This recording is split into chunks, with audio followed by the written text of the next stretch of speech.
When I was young, I met a psychologist, a good psychologist actually. I realized the the meaning of helping others. Welcome back to our podcast. Let's talk about today. Joining us, Joan Sebastian Cardona. Joan. Tell us a little bit about yourself. Okay, I'm a psychologist with a master's degree in psychology, and I am also a professor in the university, and specifically in the human resources program. Okay. Why did you become a psychologist, Joan? When I was young, I met a psychologist, a good psychologist actually.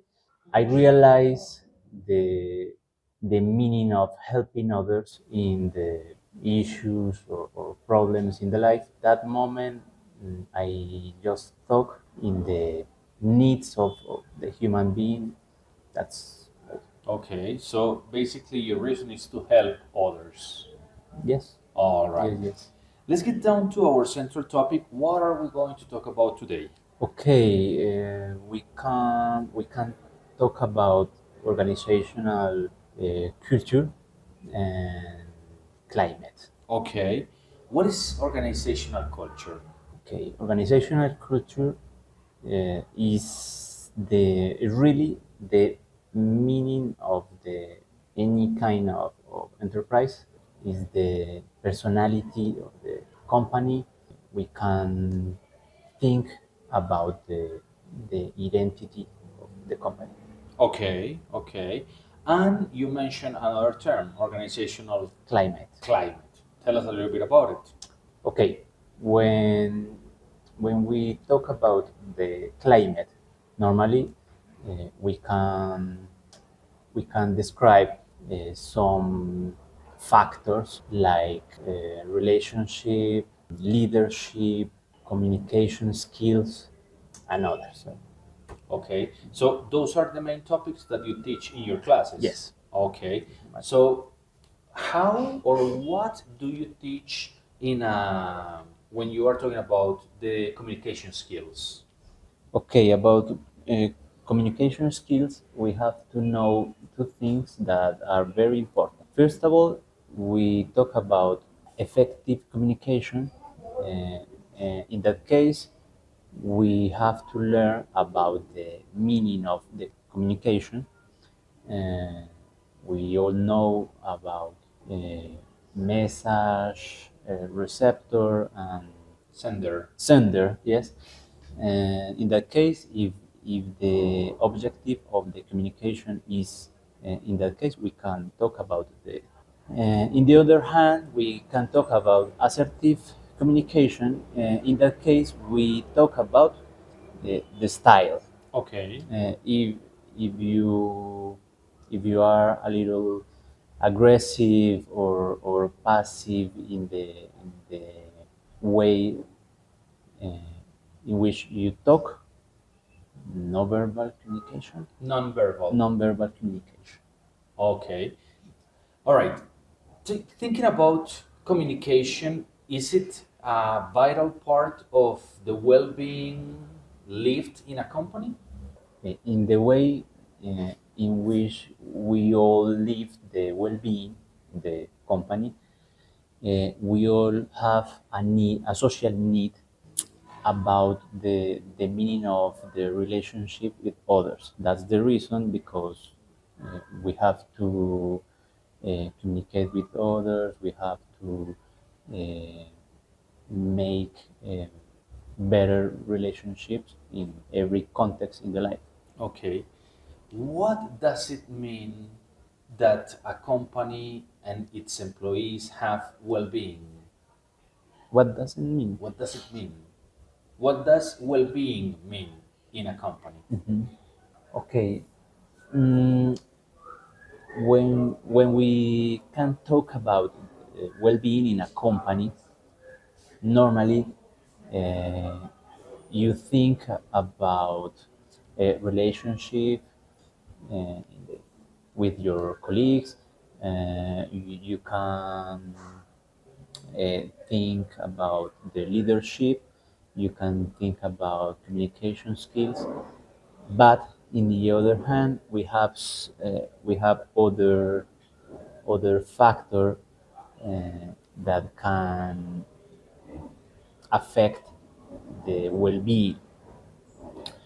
And we have to recognize the role of our well-being in the personal life, because normally the personal life can go through the the work life. Okay, Okay. Okay.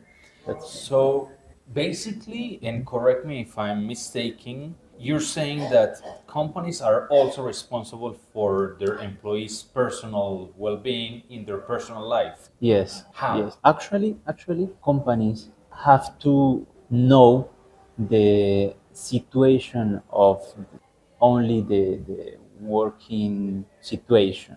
Uh, in Colombia, there's a policy that recognize the responsibility of the companies in the personal risk in mental care. Okay.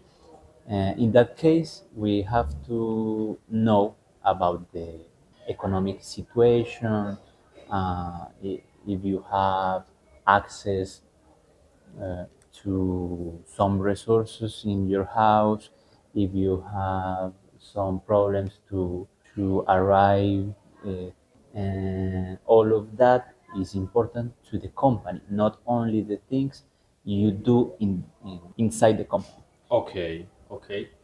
What would be some strategies that companies implement to improve their employees' well-being?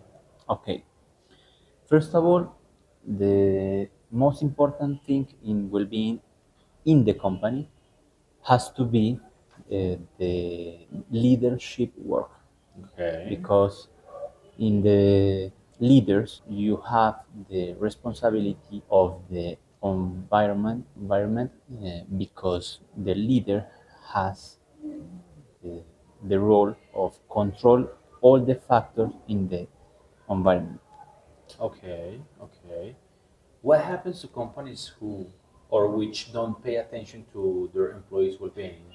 Normally, you can, in the company, you will receive some consequence, like less productivity, and also the company will have lower work satisfaction. You can receive also a big. My last question about well-being, Joan. Can an employee who is stressed out, burnt out, or who's having difficulties sue a company because of his own mental well-being?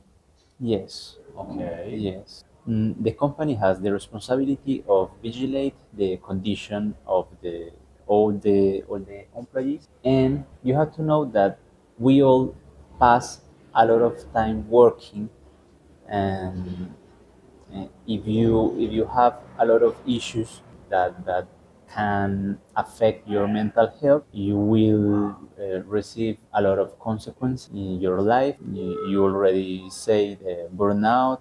Well, John, thank you very much for your time. Thank you for your knowledge. Thanks to you. I would like everybody of our listener to have enjoyed this podcast, and I would like you guys to be attentive to our future episodes.